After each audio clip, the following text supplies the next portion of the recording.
On the ambulance point you made, there has been. Yes. I get a bit of a briefing on that.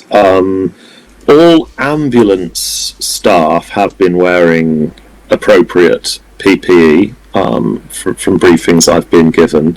Patients have largely been transported individually, therefore haven't been in the position where they could pass it to other patients if they had it, if that makes sense. It does, but No, that's a Buckinghamshire specific briefing. Whether other things have happened elsewhere in the United Kingdom, I can't speak to.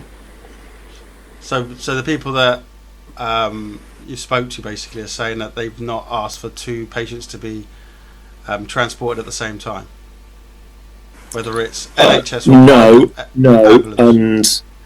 And all social distancing has equally been maintained between anyone in those ambulances. So you've got the 2 metre rule, but as I understand it, patients have been transported on their own. Yeah, so there hasn't been two patients in there, because with obviously the person in the back and the two patients, you can't keep a 2 metre rule. Yeah. Yeah, so they're saying only one. So the ambulance staff wearing PPE, the patient not. They have been wearing PPE. As far as I'm aware, they've been wearing their masks. No, the ambulance staff have. The ambulance staff have. Yeah. Nothing in anything I've been told suggests the patients have been given PPE. No, they haven't. They've wore a mask. That's what I've been told.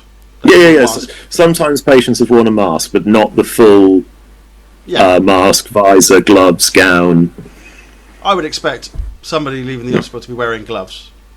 I'd expect as soon as they come out of the hospital, the gloves will be taken off and disposed of in the black bag. Then new gloves placed. Them taken into the ambulance, and then once they arrive at their location, the gloves will be taken off. Well, the gloves will be taken off, and then they're free to go into the house and obviously wash their hands if so please.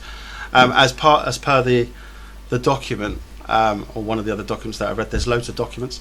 They're then given a black bag, which they're supposed to keep for I think 48 hours, and then they can throw it in the bin.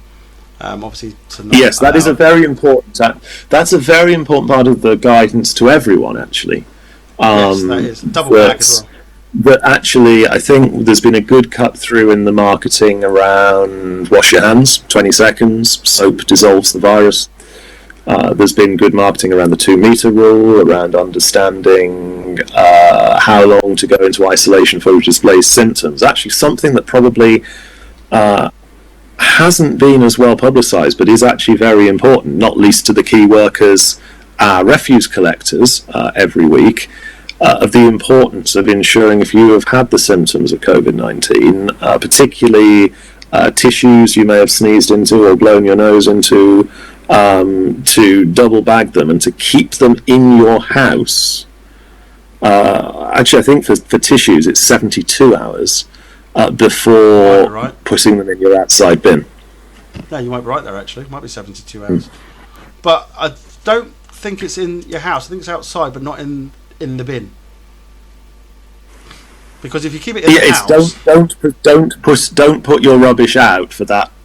Yeah, don't put it. Yeah, time bin to collect. Yeah.